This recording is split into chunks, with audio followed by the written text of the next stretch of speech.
आइए हम इन दो सवाल पर विचार करते हैं। ये सेम सवाल है, आपने दो सवाल यहाँ पर प्रैक्टिस कर लिया, ठीक ऐसे ये है। अब आप इसको समझने के बाद कि मध्य पद को कैसे आसानी से तोड़ा जा सकता है, आप दिमाग में भी तोड़ सकते हैं, लिखने की जरूरत नहीं है, लेकिन लिखने से आपको बड़ा आसान हो जाता है। जैसे मान लीजिए समीकरण दिया 5x² + 3x - 2 = 0। अब आपको पता है कि मानक वर्ग समीकरण क्या होता है, x² + bx + c = 0 होता है। इसी से तुलना करना होता है ना। आप डायरेक्टली लिख सकते हो, a का मान क्या दिख रहा है यहाँ पर 5, b का मान क्या दिख रहा है 3 और c का मान क्या दिख रहा है -2। आपको चिन्ह सहित गुणांकों को लिखना है। x² गुणांक जो a होता है, x गुणांक जो b होता है, और जो अचर पद होता है x से मुक्त पद वो c होता है। अब हमको मध्य पद को दो भाग में बांटना है, तो आपने सीखा a गुना c यानी 5 गुना -2 यानी -10। अब -10 की गुणनखंड आप देख सकते हो। यदि आपको लगता है जैसे 2 के पहाड़ा 10 आता है तो 2 पंचे 10 डायरेक्टली लिख सकते हो, जबकि ये तो पहले से है। लेकिन यहाँ पर 5 और -2 दोनों को जोड़ते हैं तो +3 आ जाता है, तो आपको और कुछ करने की जरूरत नहीं। तो 5 + -2, 5 + -2 मतलब क्या हुआ, 5 - 2 ही हुआ ना, और = 3, ये मध्य पद। तो सवाल यदि आपको समझ में आ गया तो बहुत आसान या सरल लगता है, समझ में नहीं आया तो कठिन लगता है। तो देखिए हम इसको दो भाग में बांटेंगे। इसके दो भाग, 3x के दो भाग, कौन कौन सा 5x - 2x इसको। तो इसीलिए आपको सरलता की दृष्टि से मैं इस प्रकार से इसको लिख देता हूँ। इसी के दो भाग हम करते हैं। यहाँ पर 5x², मध्य पद के दो भाग को आप क्या लिख सकते हैं +5x + 5x -2x और -2। अब ये जोड़ी बनाया, युग्म बनाया, इन दोनों में 5x माइनस निकाला, क्या बचा आपको समझना है। 5 दिख रहा है, x बाहर आ गया, यहाँ सिर्फ क्या बचा है x, क्योंकि घात 2 है तो घात 1 बचेगा, क्योंकि घात 1 बाहर आया है। अब ये पूरा बाहर आ गया तो +1 हो गया। यहाँ पर माइनस दिख रहा है, माइनस को ही वनिश लेना, ये विशेष ध्यान रखने की जरूरत है। यहाँ पर जो चिन्ह है उसी चिन्ह को आपको वनिश निकालना है। अब यहाँ से 2 दिख रहा है दोनों पदों में, तो आप 2 बाहर निकालिए और x और माइनस बाहर आया तो +1। ध्यान रहे 1 हर किसी का गुणनखंड होता है, तो 1 यहाँ पर मौजूद है, आपको छोड़ना नहीं है। यहाँ पर 0 नहीं लिख सकते, = 0, तो ये ध्यान रखना है।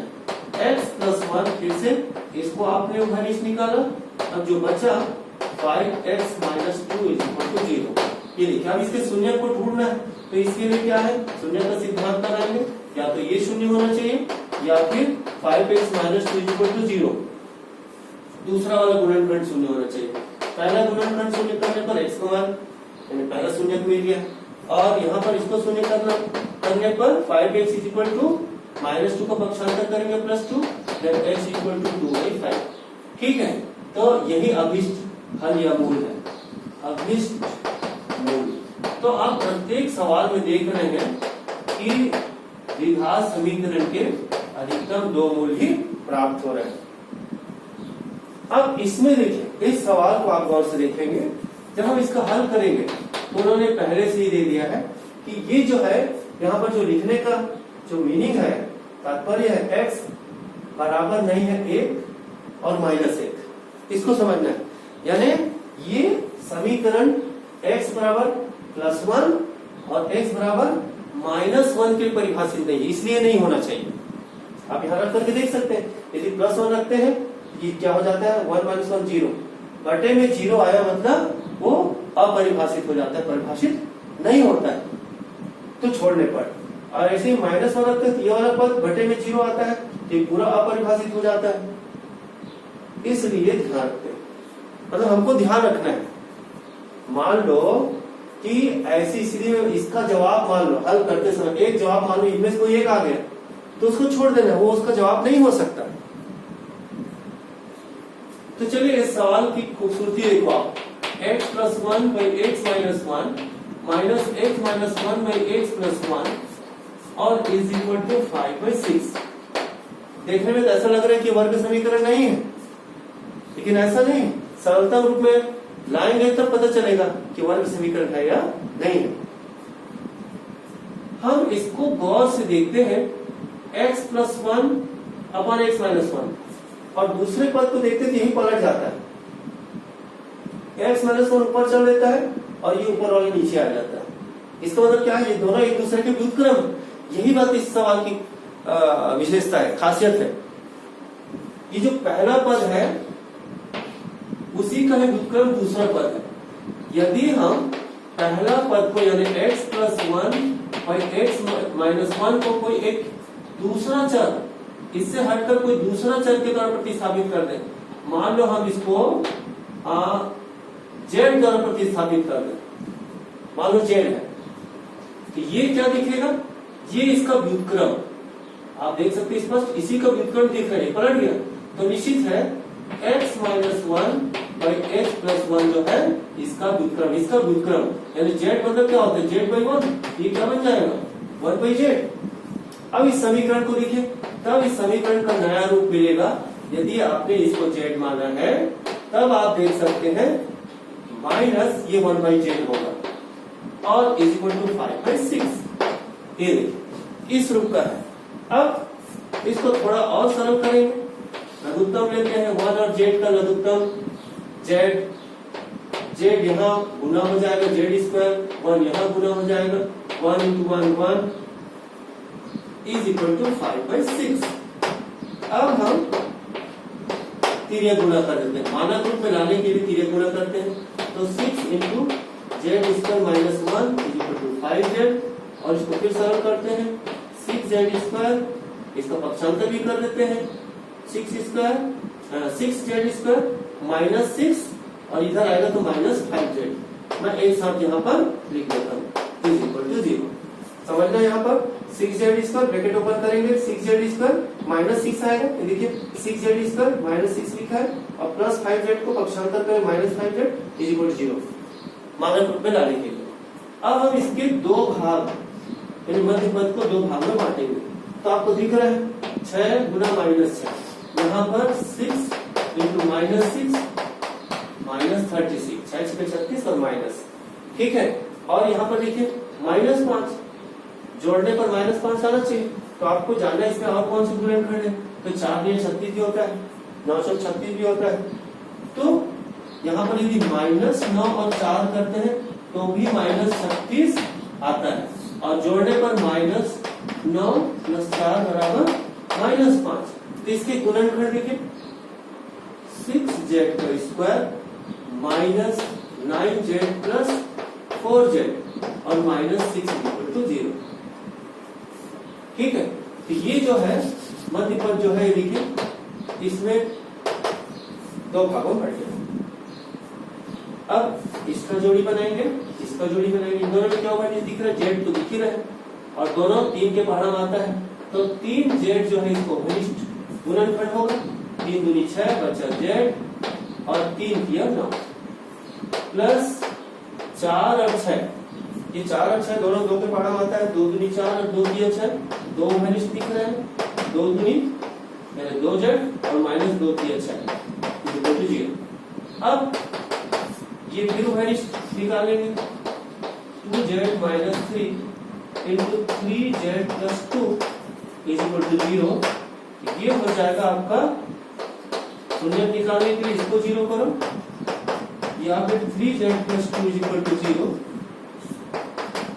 और इसको हल करेंगे 2z इज इक्वल टू 3, तो z बराबर 3 बाई 2 और इसको हल करेंगे तो 3z is equal to minus 2, तो z is equal to minus 2 by 3। अब यहाँ पर समझना है इस सवाल में चूंकि समीकरण दिया है चर x में दिया है, आपने सीधाकृत इसको z में रूपांतरित किया है, z का मान मिला है, आपको निकालना क्या है, x निकालना है। तो यहाँ पर z का मान लिखना पड़ेगा, तो हम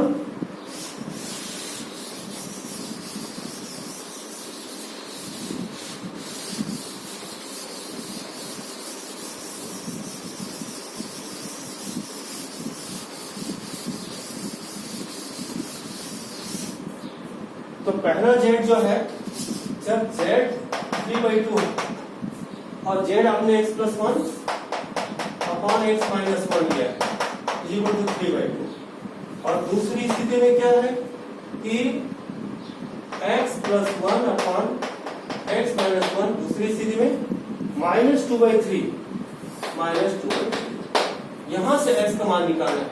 तो आप जो है तीन गुना करें, ये हो जाएगा, तीन गुना करेंगे 3 गुना x - 1 बराबर 2 गुना x + 1, इसको हल कर दो 3x - 3 ब्रैकेट ओपन करो 2x + 2, x का मान निकालना है, 2x को पक्षांतर करो -2x और -3 का पक्षांतर 2 की तरफ करो +3, x बराबर 3x - 2x, x बराबर 5। यहाँ भी वही काम करना है, तिर्यक गुना करना है, लेकिन तिर्यक गुना करते समय आपको ध्यान रखना है ये दोनों पदों के साथ गुना होगा, इसलिए इसको ब्रैकेट में रख लें तो बेहतर होता है। तो फिर हम यहाँ पर 3 × x + 1 = -2 × x - 1, ये हो जाएगा 3x + 3 और ये हो जाएगा -2x और plus minus into minus plus 2 × 2, इस प्रकार से। अब इसको हल कर दो तो 3x + 2x -2 पक्षांतर और 2 और 3 का इधर पक्षांतर तो -3, तो ये हो जाएगा 5x और ये हो जाएगा क्या 2 - 3 -1, तो x बराबर -1/5, इस प्रकार से। तो हम यहाँ पर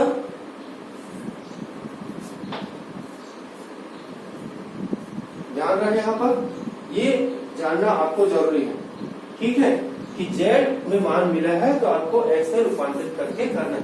तो x = 5 और x = -5 इसका जवाब होगा, ठीक है। अब आप सीख गए होंगे, तो आपको ये होमवर्क के लिए 3 क्वेश्चन देता हूं मैं, ये तीनों क्वेश्चन आप हल करेंगे। एक है 3x² - 11x + 10 = 0, और दूसरा है 4x² + 5x = 0, और तीसरा 10x - 1/x = 3। ये होमवर्क है आपका, क्या करना है, पुनर्विखंड विधि द्वारा इसको हल करना है। Thank you.